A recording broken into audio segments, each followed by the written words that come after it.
Here is a topic of probability mass function now. Okay. Now what probability mass function does is that it assigns the probability to the random variable. Okay, it gives the probability of random variable. We studied what random variable is. So let me take that same example that I took earlier. I have a coin toss and I'm getting heads or tails. Let me take the formal notation that I made there. So yeah. So this random variable C that acted upon O outcome O gave me what 1 if O was equal O was H, and it gave 0 if O was tails. And what I did was this C was defined as number of this function was defined as number of heads, wasn't it? Simple thing. So based on this condition I assigned some random variable to this these outcomes. Okay, now if I have to find the probability of these outcomes, what I do is find the probability of these random variables. And actually it is same as in this case it is same as the probability of these heads and tails. What is now if I find probability and it works, it is acting on C, suppose. So this probability mass function here, that is PC, that is acting on small c. There here it is capital C. Let me write it as small c here. And this probability mass function, what it does is that it is giving me probability of 1 and 0. So what is the probability of heads and tails? Or what is the probability? This would be the probability of 1 and 0, right? What the probability of heads and tails would be the probability of 1 and 0. Simply you can understand it what I'm saying here. So probability of heads is zero point 0.5. So this function will give zero point 0.5 if this c, this small c here, equals 1, and zero point 0.5 if this c here equals 0. Okay, so this is what probability mass function does. It gives me the probability of these it gives me the probability of these random variables. Okay, now let me take a typical example, and it will not typical actually, let me take another example. It will clear things a lot. Okay, suppose I am tossing a coin thrice. I'm doing 3 tosses now. Or let me do one thing that what yeah let me do one thing that we took an example already, right?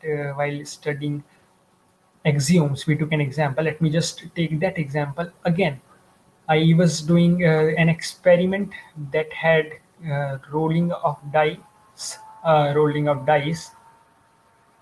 and tossing a coin. It was tossing a coin. Now what I get, the sample space for this contained 1 with heads up to 6 with heads, and 1 with tails up to 6 with tails. It did contain, right, this. So this was the sample space of this experiment. Now the condition that I took, now what I can do is that assign every of these things. What the condition there I took was that the probability, I was finding probability of having a heads. But now what I'm doing is having a head is now I'm going to assign random variable here. So I'm going to use random variable here. So this, I'm going to modify this property that I used there. What I'm going to do is, I'm not actually you can take anything that relates to this this experiment you are conducting. Suppose not what I'm taking, you can work out with any experiment, random experiment, any condition you can take. Okay, so what I'm gonna do here is I'm keeping the random variable x here, this random variable x on f. And what it is defined as, what it does is just a second. Yeah, what it does is it gives number of heads. It is working on number of heads, right? So if I have to say I have to act this x on this sample space here. So what will happen is this, one thing I can do is that I can act this x, I can perform this function here on every single state, and then I can write it. But we know that there are 6 possible times when I am getting ahead, and there are 6 possible times when I'm not getting ahead.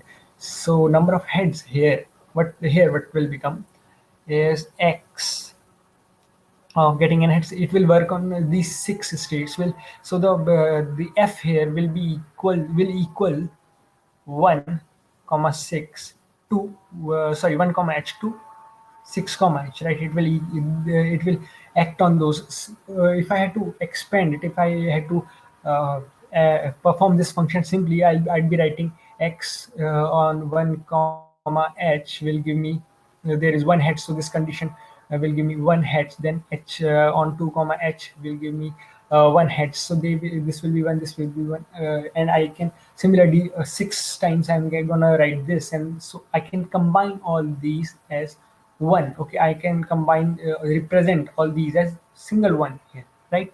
So what I'm going to do is I'm just combining instead of doing this function one by one, doing it all together because I can apply some logic here, right? I showed what logic I can apply. So when I apply this x here, what I get is number of heads here in all these condition is one, right? And number of tails, sorry, number of heads in the remaining ones. Now when when there is no head, what I'm gonna do is I'm gonna write it one t. It will start from one t and it will end on 6 comma t, right? So this will be our random variable where it will give me 0. Okay, so I again with such some condition with some random internal experiment that I performed here, I assigned this value 1 and 0. I assigned a numerical value to each of these outcomes here, right? Now if I have to find the probability of these, what will I get? What will be the probability of x here? If you remember what we got, the answer should be 1 by 2, and answer of this should also be 1 by 2. Let us see, am I correct? Let me just take another color, and yeah. So if I have to find the probability of these, what will happen is this: I'll again apply that same additivity rule. Okay, probability of this actually is a set here. If you see, I can write it in a better way. I can make it a set, but you can see that this is a set of outcomes which contains heads. Okay, so if I had to find probability of this, I just add individual probabilities. That is what additivity axiom said, right? So I'm gonna add probabilities. So if I had to find PMF of this, I'll first find probability of x, this which acts on small x. This is PMF I am finding. PMF gives the probability of this random variable, right? So what I'm going to do now is, just a second.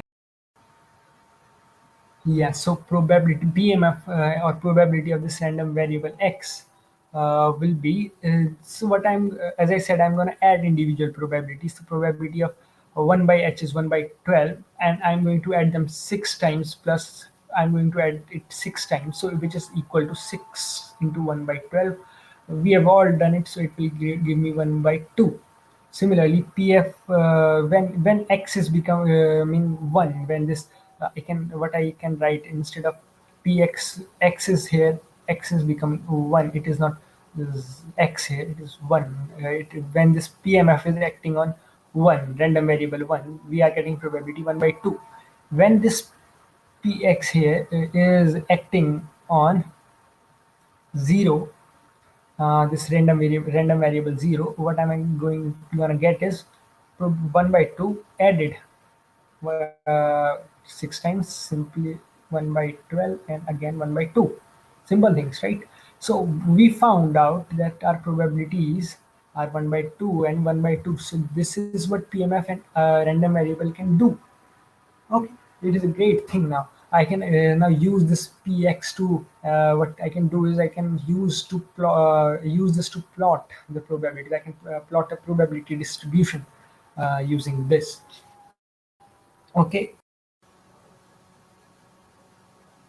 yeah. So now if I was to plot this probability, this PMF, I'm going to plot the PMF here using. Okay, so what I'm going to do is I'm going to take this axis here and this here, and this region here. It is going to give me px, it is going to give me px when x equals some specific value of this small x. This specific value is 1 or 0 here, right? And it is going to this x-axis here is going to give me this y-axis here, and this x-axis is going to give me the random. I'm going to use it to write a random variable, so it is just going to give the random variable. It will contain random variables. So what are the random variables here? They are just 1 and 0. It is 1 here and 0, right? So I can plot 1 and 0. Probability of getting 1 was, suppose this is the probability of 1, this is 1 here. So probability of getting 1 was half, right? And probability of getting 0 was also half. So this way I can use this PMF to plot all this, right? Now, so till now we studied about this discrete random variable. Now, what, but what actually is this discrete random variable? Why do we call it discrete, right? So if you notice that the values the discrete this random variable is taking is either 0, 1, or these are discrete specific values, and they are finite countable values. Okay, and here it this discrete, let me write it, discrete RV, what it is doing is that it can take finite or countable values. It is taking finite or countable values. Then we call it a discrete RV. Okay, example can be if throughout if I have a population, and I am finding people, and I am finding random variables. The value a random variable can take now is, let me define my random variable xf as number of people or number of men or persons, let me say number of persons above 5 feet. This is height. Okay, this is height actually. So so they are high. So the people that are taller than 5 feet will come under this random variable. Can take the now this the value that random variable can take are discrete numbers. Like there can be no per if there can be 0 people above 5 feet, there can be 1 person above 5 feet, there can be two and three and up to so on. It will go on, but it is a finite number and it can take discrete values, right? It is not such that 0.23456 there is no decimal acting here. There are just discrete specific values here, right? So that's why we call it a discrete random variable. It can take only these finite countable specific values. Then comes the concept of continuous RV. Okay, just what is continuous RV? Just giving a gist of it. When the possibilities are not finite, they are not finite or and specific. They are infinite. Like let me give you an example. The number of, okay, let me take a random variable again. This time, if I define that this random variable will take height of per persons or people, whatever they should be. Okay, it is taking height of someone. Okay, so what happens now is what I'll get is that a person can be very small and okay, suppose the smallest height is 1 feet, suppose, right? So a person is 1 feet tall. Then I can get another person which is just 1.0000001 feet tall. Okay, then I can get another person who is just point just a little taller than this guy, and this will go on. If I can find in many people who will have who will what I can say is that by using just this small height difference, like of very small height difference, there will be many number of people that I can arrange, right? So what I want to say here is that there is no proper value that this random variable can take. We can't just assign this variable. I can't say that xf is 1 feet, and then I can say xf is 1.001 feet, and if I try to do this, then until this 1 feet becomes 2 feet, there will be infinite number of people, right? Because between 1 and 2 you can define infinite number. So this f this x this random variable can take many values, infinite values, right? So instead of assigning discrete values to it, what we do is we take an interval, we consider an interval, like here I can consider an interval 1 feet to 2 feet.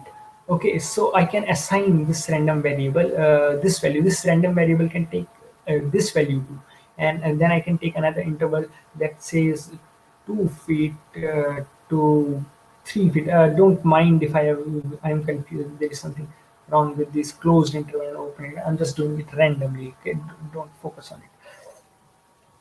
So what I'm trying to say is that instead of defining all these infinite number of points, discrete points, what we do is we take an interval instead of it. And when we take an interval, this RV becomes continuous. It can take any value between 1 feet and 2 feet.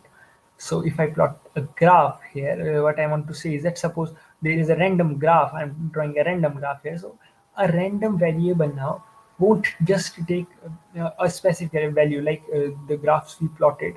The random variable took either value 0, 1, there was value 2, there were values 3. But instead here, this random variable will take a value from from an interval. Suppose I'll say interval. Okay, it will take a value. uh, it will have a value in this interval. So this is what I want to say. I mean about while I talk about when I talk about continuous random variables. Okay.